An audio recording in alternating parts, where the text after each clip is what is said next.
Hello and welcome back. Pavel Dorofeyev is one of the hottest players in fantasy right now. 5 goals, 2 assists, 7 points in a 3-game point streak heading into Saturday night, and he's got a 4-game week next week, so he'll be a major target this week, and we'll break down his file and much more. But let's start, as we always do, with a breakdown of the Week 16 schedule. 54 games this week, and of note, Monday is not a light night. We've got 9 games there. You have Wednesday with 4, Friday with 4, and Sunday with 5, so those are going to be your targets. We have 13 teams that have 4-game weeks. You can see them all over here. Of that, there's a couple that have better schedules than others. You've got the perfect Monday, Wednesday, Friday, Sunday from Winnipeg, even though Monday isn't a light night. You've got a 2 light night game week from Colorado. They've got this Wednesday and then Sunday. Those are some difficult matchups, although the Rangers, starting to find their game, so that could be interesting with the road back-to-back. You've got Vegas here with the Monday, Thursday, Friday, Sunday, but the light nights are Friday and Sunday, and those are difficult matchups against the Stars and the defending Stanley Cup champions.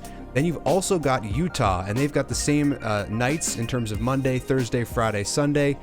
Maybe a little bit more of an advantageous Sunday matchup for Utah. And then you've got Florida here with 2 back-to-backs, 4 games. You've got a Wednesday light night and a Sunday light night, and a couple of winnable games on the front half of those back-to-backs. All 4 on the road, so that is going to be difficult. But what that means is you're going to get 2 starts out of Spencer Knight. 13% owned. He's guaranteed to get 2 starts. Bobrovsky's going to get the other 2. So he would be one of your best goaltending ads this week. And we'll look at him and all of these guys in the goaltending section. But you also have Fleury, Sunday versus Chicago, his former team, 23% owned. Obviously, Minnesota is usually a good team to pick from in terms of goaltending. Their defense has slipped over the past couple of months, but they're still relatively strong, and they're getting stronger with Brock Faber back. You've got Askarov. He's going to get one of those 2 games, Monday or Tuesday, against either Boston or Nashville, and that's what they rank in terms of goals for on the season. So those are winnable games for Askarov, who has been great, except for the last game that he played in. And then you've got Jonas Johansson, another 2 back-to-back game week for Tampa Bay. This is a little bit harder of a schedule. If he gets that Chicago game on the front half of that back-to-back, that would be advantageous for him. Vasilevsky could potentially get 3 starts this week, just given the way that they like to ride him. But with that said, Johansson will start at least once, if not twice. He's 3% owned, so he should be on your radar as well. So a lot to take in here. New Jersey, only team with a 2-game week. So if you have Jack Hughes or any of the major features on that, Timo Meier, Dougie Hamilton, Markstrom, etc., then you might want to think about some ads. Now, as we look at a little bit of a longer-term approach, here's where we stand with this analysis that we've been looking at from Spencer earlier, the last 2 weeks. Here's where we are in terms of the longer stretches here, 15 to 19. You've got Calgary. We're in the midst of that. Detroit, 15 to 18. They've got 3.75 per week. Florida, this is one of those weeks where they've got the 4-game week, but they do have a couple of back-to-backs. And then you've got Philadelphia. They've got 3.6 per week going from week 15 to week 22. And then in terms of this week's best schedule, Winnipeg is on a 4-game week starting week 16. Next week, they got 3, and then they come back with 5 and then 4 and 4. So they're averaging 4 per week from now until week 20. So if you're in a league where you're trying to make the playoffs, you're trying to come back and make a playoff push, this would be a great team to pick somebody up from. Maybe use this as a trade target and try to grab Gabe Vilardi, Nick Ehlers, maybe Scheifele is available. If you have somebody that you could potentially let go of, that would be worth it. Maybe some other guys, Josh Morrissey could be a good trade target, Neil Pionk. Just a couple of things, food for thought as we head into week 16 and look towards our playoff push and towards the trade deadline. With that said, let's take a look at those Winnipeg Jets. This is an animated graph showing how the players have fared over the course of the season. You can see Kyle Connor at the top, coming down a little bit. Everybody kind of regressing here in November into December. And now Kyle Connor back up to where he belongs. He's at the top of this list, and here's how it stands today. So Kyle Connor is your best player from Winnipeg. You're going to want exposure to him. Ehlers might be available depending on your league size, but he is usually owned up. Scheifele is usually owned up. Chibrikov, this was a small sample size, a 4-game sample size where he put up 2 points. Josh Morrissey's right here. Here's Neil Pionk, your best defensive ad if you can find him. You've got Gabe Vilardi, who's hovering around 50% ownership. And then you've got Nino Niederreiter, who we will cover in the next slide. The next tier, this is one cluster here. The next tier down has Adam Lowry and Cole Perfetti, which we will touch on the next slide as well. So as we do so, we'll move it over here. We'll start with the best ad from the Jets, Nino Niederreiter, 25% owned. Dual position, left wing, right wing. He's got 6 points in his last 8 games, 25 shots, 21 hits, and that's what you're getting out of him. A lot of hits volume, 83rd percentile there, about 2 hits per game, a little more than 2 shots per game, and he does score some goals. This is what he's done for years now, hits, shots, and goals. He does get a little bit of power play time. He's power play 2, but he is line 3, so a little bit lower in terms of his deployment.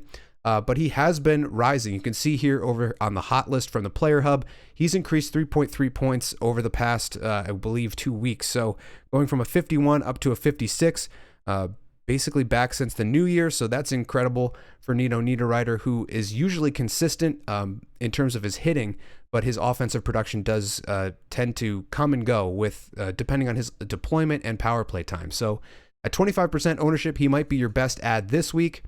Another ad you could find is Adam Lowry. This is especially, a face-off play. He does get a ton of face-off wins. He hasn't necessarily been quite as hot lately, but he does have 4 points in his last 7 games, 17 hits in that span. You're getting a similar hits level with Adam Lowry, but just no power play time and a lot fewer shots, and then pretty much the same point per game. The goal totals are around the same, so you're getting a lot of the same things, just lower shot volume and no power play deployment for Adam Lowry. And then one other option you could look at is Cole Perfetti, who's 16% owned, but he's only got 2 assists in his last 11 games, so not quite as hot. And you can see him, he's way down here with Vilardi. So Vilardi not as hot as he used to be either. So these are probably your 2 best ads from these teams. If you need some hits and blocks, things like that, there are a couple of guys that you could look at. You can check the Player Hub for some of those, but we're going to keep it moving because we've got a lot to cover. This is one of the best schedules this week, but the next one is the Colorado Avalanche. So with the Avs, you got all the usual suspects up here, plus you've got Ross Colton. At the beginning of the year, he was on power play 1. He was getting a ton of goals, a ton of hits, so that contributed to him being that high. Now, where it stands today, you've still got McKinnon up here. You've got Rantanen and Makar. That's what you expect. Ross Colton has come down, but he is still one of your best ads, and we'll get into him in a bit. You've got Nichushkin, who's still out, and this is a little bit of a problem. He was supposed to be a week to 10 days. He's now 3 weeks without any real updates.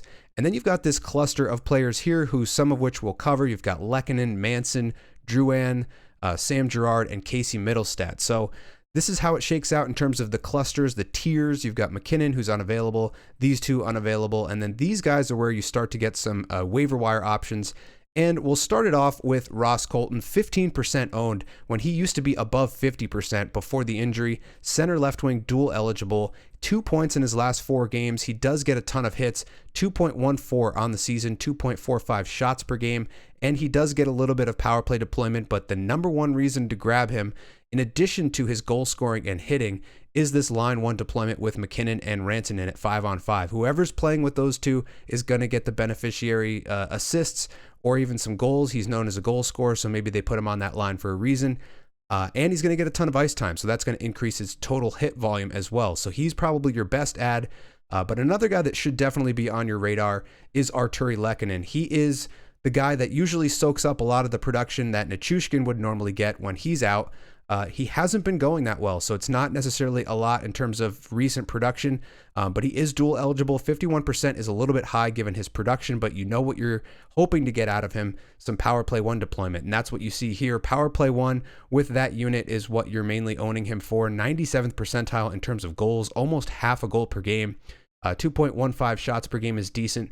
Not a lot of power play production because he was injured for a while and he wasn't on that top unit. They've had Colton, they've had Middlestat, they've had Nichushkin at points, and then Lehkonen filters in as well. So if he's on that unit, that would be the main reason to grab him, and he is right now. The ownership is a little bit high. I would still probably prefer Colton, but definitely if you're in a league with those power play points, you're going to want to grab Lehkonen if he's available. And then in terms of a lower ownership guy, similar type of thing with Jonathan Drouin. Whenever he's playing with those top guys, that's when he's going to be very productive.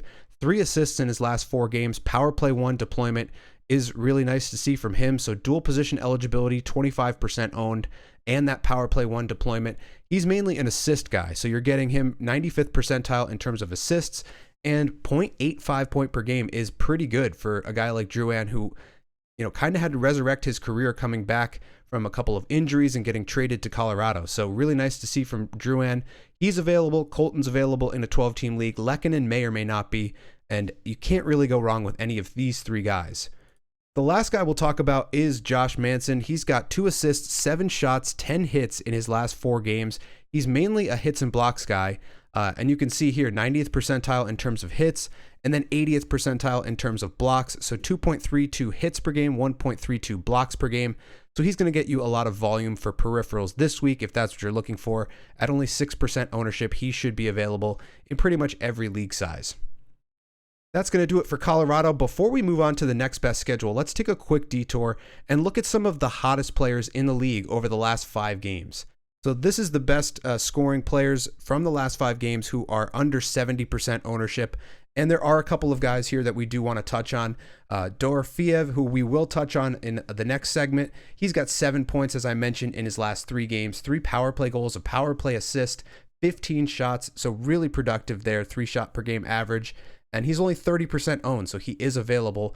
And again, we'll look at his file in just a second. Now, a guy that I've been riding for a while, Matt Zuccarello, Minnesota, 63% owned. And with Kaprizov out, he is one of the better offensive ads you can find. 7 points in his last 5 games, 12 shots on goal. He's had a huge go of it since he came back from injury. 5 goals, 13 assists, and 18 points in his last 16 games since being injured, since coming back from that injury. 4 power play points in that span as well. So he's been hot basically since he's come back into the lineup. You're going to want to add him if available, and he's on a 4-game week next week. Morgan Frost is very hot as well. He doesn't necessarily have that 4-game week, but 6 points in his last 5, 4 goals, 2 assists, top line center. I don't remember who he's playing with, but he is top line center and getting some power play production as well. A power play goal, power play assist in his last 5 games. So probably your better deep league ad, even though he's not on a 4-game week. If you do want that deep league ad, Ryan McLeod had that hat trick last week, 6 points in his last 5. 10 shots is a little bit low, and you're not necessarily expecting this production to continue. He kind of went off for that hat trick game, so that's going to factor in as well. But some of the players on this list that have the 4-game weeks, Fantilli, I talked about last week. He's on a 7-game point streak heading into Saturday night. 4 goals, 4 assists, 8 points, 1 power play point in that span. Only 18% owned, and he's the top line guy playing with Marchenko, who was on this list as well, but he was 83% owned, so he got filtered out. But you're definitely going to want exposure to Marchenko, who's having an incredible year. And Fantilli, with the power play deployment and the top line assignment, is going to be one of your better ads in general. So at 18% ownership, definitely want to mention him. You've also got William Eklund, 21% owned, single position left winger, 6 points in his last 5, 3 goals, 3 assists. So he should be on your radar as well. He's got a couple of power play points with that as well. Thomas Hertl, we'll talk about in the next slide, 6 points in his last 5. And 68% owned is a little bit high, but you know what you're getting out of him.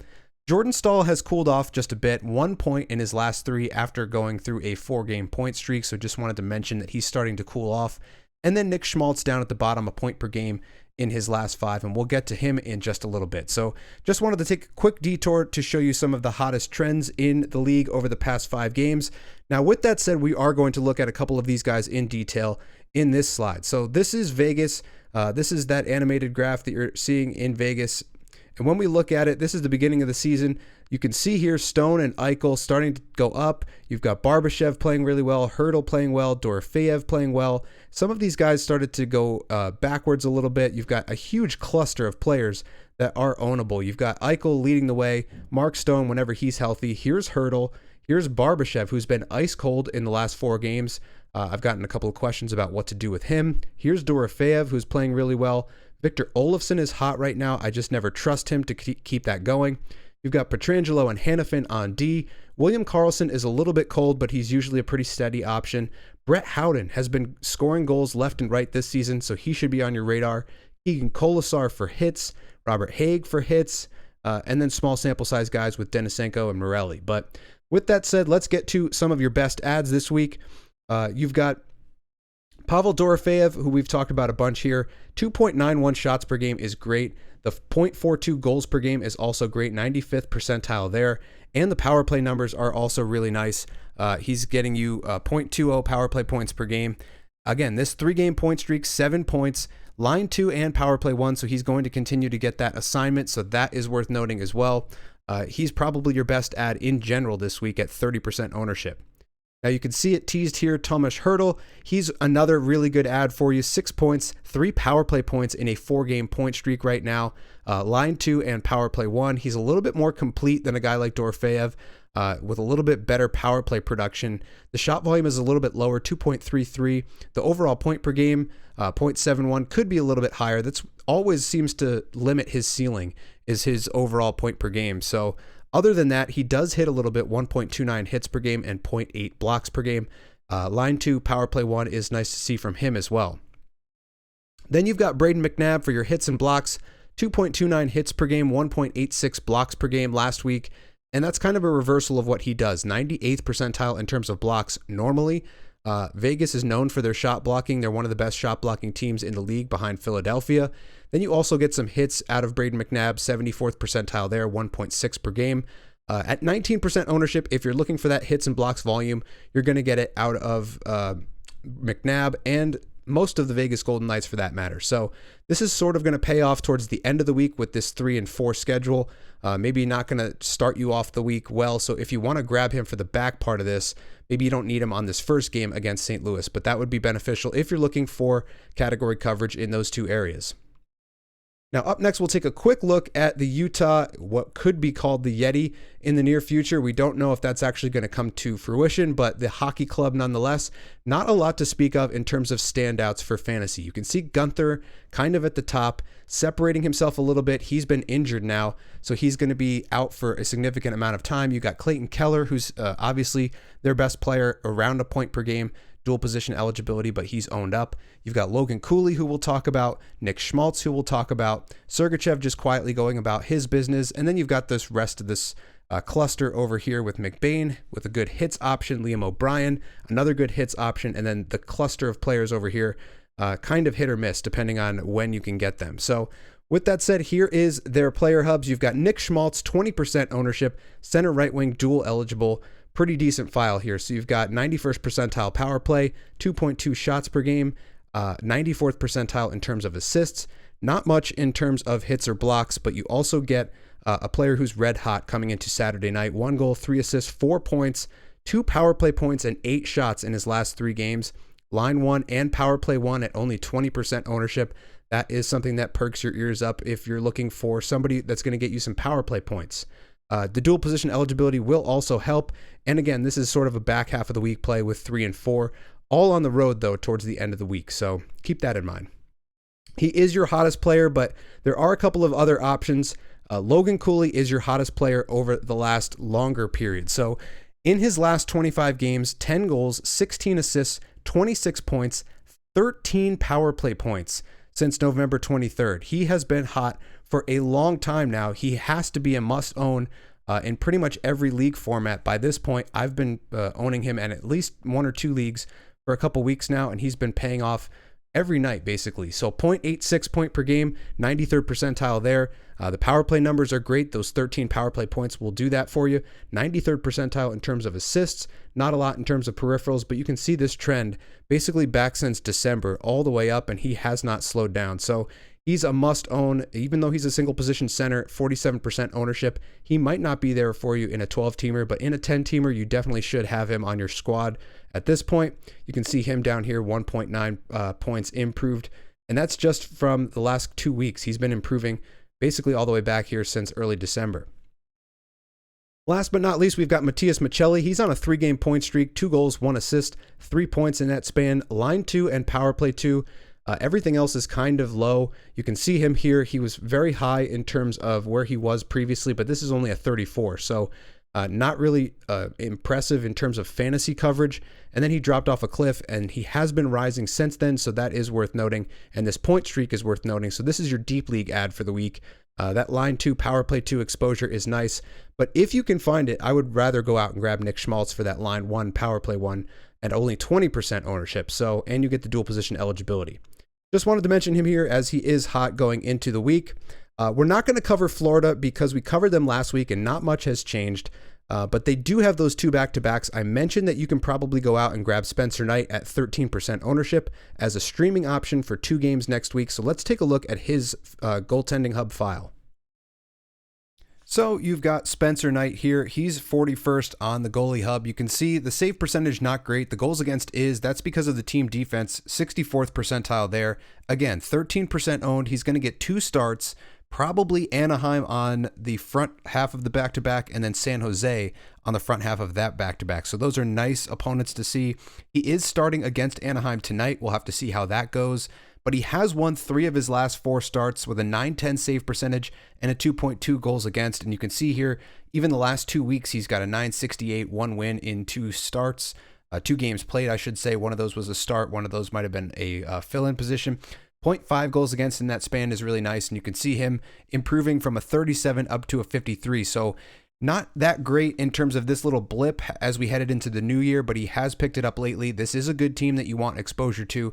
And again, a 2-start week from a backup, 13% owned. He should be on your radar heading into week 16.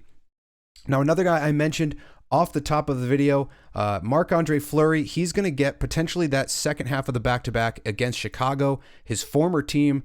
He's got 3 wins in his last 3 starts with a .958 save percentage and a .94 goals against. And you can see that here, a .981 save percentage, 2 wins in his last 2 starts with half a goal against average. So that's incredible numbers from a guy who is not getting any younger. He's still one of the better goaltenders in the league, one of the better backups you can get, 26% owned, and he's got 9 wins in 14 games this year. So he's pretty much going to be a target for you in a points league where you get extra points for wins. The team exposure is great, 79th percentile in terms of team defense, 2.6 goals against because of that. And he is playing pretty well, .910 save percentage. He is below expected, so that is something to note, but he has been playing much better lately, going from a 36 up to a 56 since the new year. So another kind of similar file to Spencer Knight, where he's found his game in the last couple of weeks here, and he should get that start against Chicago on Sunday next week. So maybe pick that up on Friday to get out in front of it. Another guy that I talked about previously, who we do have to talk about again, is Yaroslav Askarov. He hasn't been getting the starts because Georgiev has actually started playing okay. So they've been giving some starts to Georgiev. Askarov, 18% owned. He didn't have the best start last game that he was in with the .904, 2.5 goals against in his last 2 games, but one of those was a less than stellar performance, but every other game has been pretty good. 3 wins in 8 games, that's to be expected from the Sharks. .917 save percentage and a 2.4 goals against with this team defense is great. 4.07 goals saved above expected. So when he gets in, he gets a ton of volume and he makes a ton of saves. So that is something that you're going to want to note if you get a point per save or if you're looking to stuff the saves category. He will probably get either the Monday or the Tuesday. There's a back-to-back against Boston and Nashville. As I mentioned off the top, those are 2 of the lowest scoring opponents in the league, so that's a nice spot to stream Askarov at the beginning of the week. And then you could even back that up with Fleury at the end of the week, so you could get 2 of these starts out of these 2 guys. But if you wanted a similar situation to what we saw with Spencer Knight, you can go out and get Jonas Johansson. So this is a file that looks a lot better. So he was not that great to start the year. He's been going from a 17 all the way up to a 47. The team defense is the main feature here. 85th percentile. The Tampa Bay Lightning can play defense again. And this is, in my opinion, all Ryan McDonagh. So McDonagh comes back and their defense goes from subpar, maybe below 50th percentile, up to 85th percentile. Vasilevsky looks like himself again, and their backup is ownable in fantasy. Johansson, 5 wins in 10. .903 save percentage is not great, but it's not bad. He's right around expected. 3.2 goals against, and he's got a shutout. If you look at him, he's 3% owned, so he's your deep league ad for the week. They've got the Monday, Tuesday back-to-back against Toronto and Montreal, and then the Friday, Saturday back-to-back against Chicago and Detroit. So that second part is where you're probably going to want to target him. Toronto's a tough team. Montreal's one of the hottest teams in the entire NHL over the last 13 games or so. His last start versus Pittsburgh, 2 goals against, .939 save percentage. So he is coming off of a nice performance there. So he could be your deep league ad for the week at 3%. There is another guy that I wanted to talk about. We got to scroll a little bit to get to him. Connor Ingram, coming back off of injury, had a pretty good start in his first outing. 2 goals against, 30 saves, 938 save percentage against the Islanders. He's starting tonight against St. Louis, so we'll have to see how that performance goes. On the year, not great numbers. 877 save percentage is not great at all. 3.5 goals against. And pretty much Vejmelka has taken the net and run with it. However, eye test, he's looked a little shaky lately, and he just doesn't win games. So if I can go up and scroll and find him, we can kind of show you that he has taken the starter role, but he has not necessarily been one of the better starters in the league. 17th is not bad at all. And the goal saved above expected looks great, but he has trended downward. So this is what I'm talking about lately, going from a 76 to a 69 over the past week or so. 5 games, only 1 win, and an 885 save percentage. That's why I'm talking about Connor Ingram, who's, again, way down here. You could probably get a nice premium on him. He is 33% owned because people remember what he did last year. But with that said, he could be a potential 1A, 1B option on a bubble team heading towards the playoffs. So that's the main reason to grab him. If you're looking for sort of that trade target, I wouldn't necessarily trade for him, but I would grab him off the waiver wire and see how long he can hold it up. Maybe he can steal some of those starts from Vejmelka. Now, another guy that we talked about previously who has been playing exceptionally well, and I probably have to scroll all the way to the top to find him, and I'll probably have to continue just sort of finding him as I'm talking. Leevi Merilainen. So I didn't have his file up previously because he wasn't there to start the season. I've since put that back in. So now we can take a look at his hub. 1.9 goals against, 930 save percentage, 5.86 above expected on a team that's above 50th percentile in terms of Team D. 5 wins in 8 games. He has been on fire, and he's been on fire lately. 3 wins in his last 4, 2 shutouts, 971 save percentage, and a .75 goals against. Now, with all of that said, he's playing right now as I'm recording this. It's a 3-3 game, 8 saves on 11 starts, 727 save percentage. So this could be that one game where he falters, but I don't believe that Ullmark is coming back next week. So he will still continue to get the start volume as they head into next week. So this could be a play. I've ridden this for the last week, and I'll probably continue that into next week. So he's been incredibly good. He is 31% owned at this point. He was 2% owned when I mentioned him 2 weeks ago on the channel. So definitely want to pay attention to this segment, as you can find some really good value on the waiver wire. And speaking of good value, again, got to scroll to find him on the fly.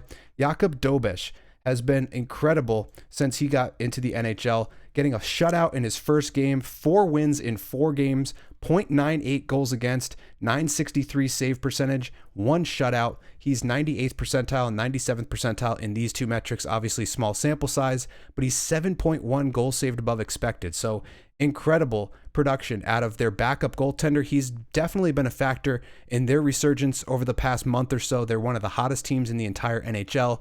And they're making the Eastern playoff picture a little bit more complicated. There's a ton of teams vying for those 2 wild card spots. So Dobes, as I look up his ownership percentage, he's at 22% right now, and that'll do it because he's got 4 wins in 4 games. So if you find him on the wire, definitely go out and grab him for a spot start. They have 3 games next week. They're all spread out, so not any back-to-backs. He's not necessarily going to get a start, but if you see him as the listed starter, definitely go out and grab him. He's been extremely hot over the past 4 games. So just wanted to do a couple of lower ownership guys that you could potentially grab and a couple of guys for next week.